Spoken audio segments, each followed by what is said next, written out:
Selamat pagi kawan. Kali ini kita akan melihat menu di ATS ya. ATS berada di atur ATS. Di sini ada dua parameter ya, recovery dan LVD tegangan bawah. Misalnya nanti di tegangan bawah itu 48 volt ke bawah, berarti nanti dia akan pindah ke grid atau PLN. Kalau parameter recovery sendiri di sini berarti nanti dia akan kembali ke jalur grid. Misalnya posisi saat ini HVR recovery 54 volt. Untuk parameter LVD berada di 48 volt. Misalnya kita lihat di bagian depan ya. Posisi saat ini baterai misalnya di posisi 57 volt. Prioritas berada di prioritas DC ya.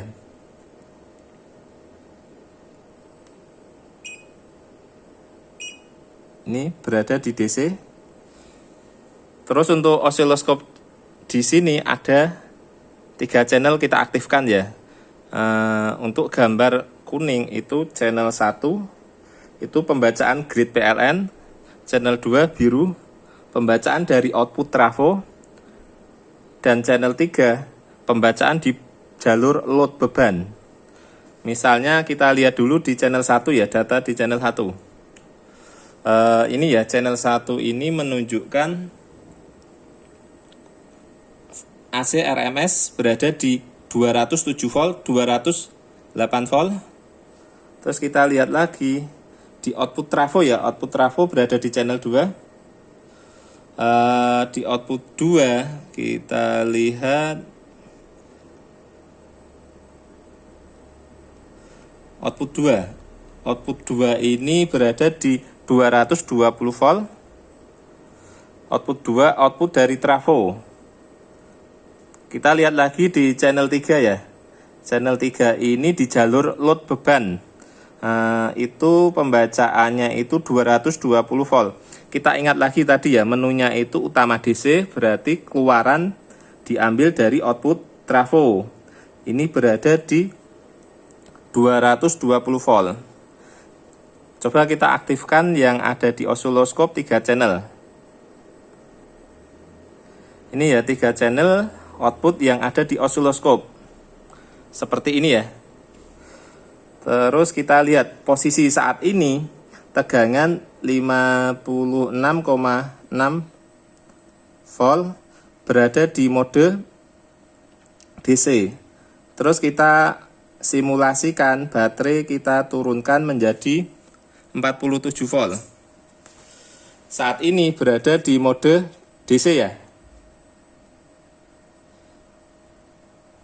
Kita baterai turunkan simulasi 47 volt.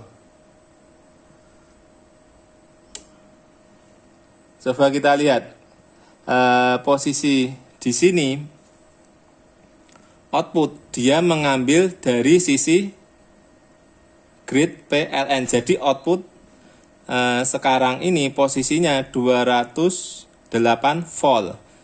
Dia modenya ambil dari sisi grid PLN.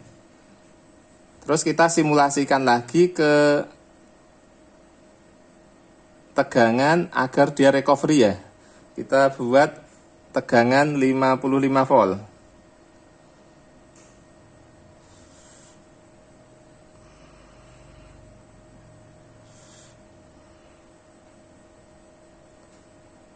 Berarti tegangan 55 volt ini dianggap ATS harus recovery, tetapi prosedur yang ada di ATS di touchscreen dia akan kembali ke grid itu dengan syarat nunggu beberapa menit. Kita lihat.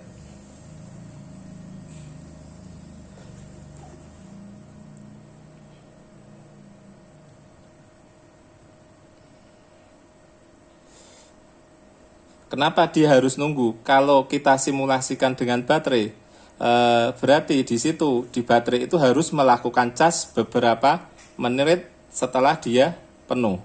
untuk menghindari misalnya baterai yang namanya sudah molor. Kalau baterai sudah molor itu dicas sebentar dia nanti akan penuh.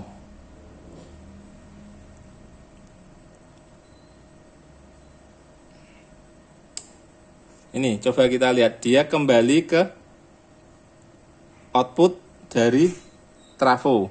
Perpindahan bisa kita lihat di sini.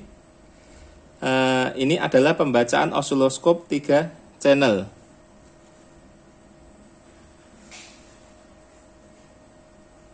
Demikian untuk video dari penampakan 3 channel osiloskop sisi grid PLN, output trafo, ataupun channel dari sisi output inverter. Ini ya, channel 1 adalah grid, channel 2 output trafo, channel 3 adalah load.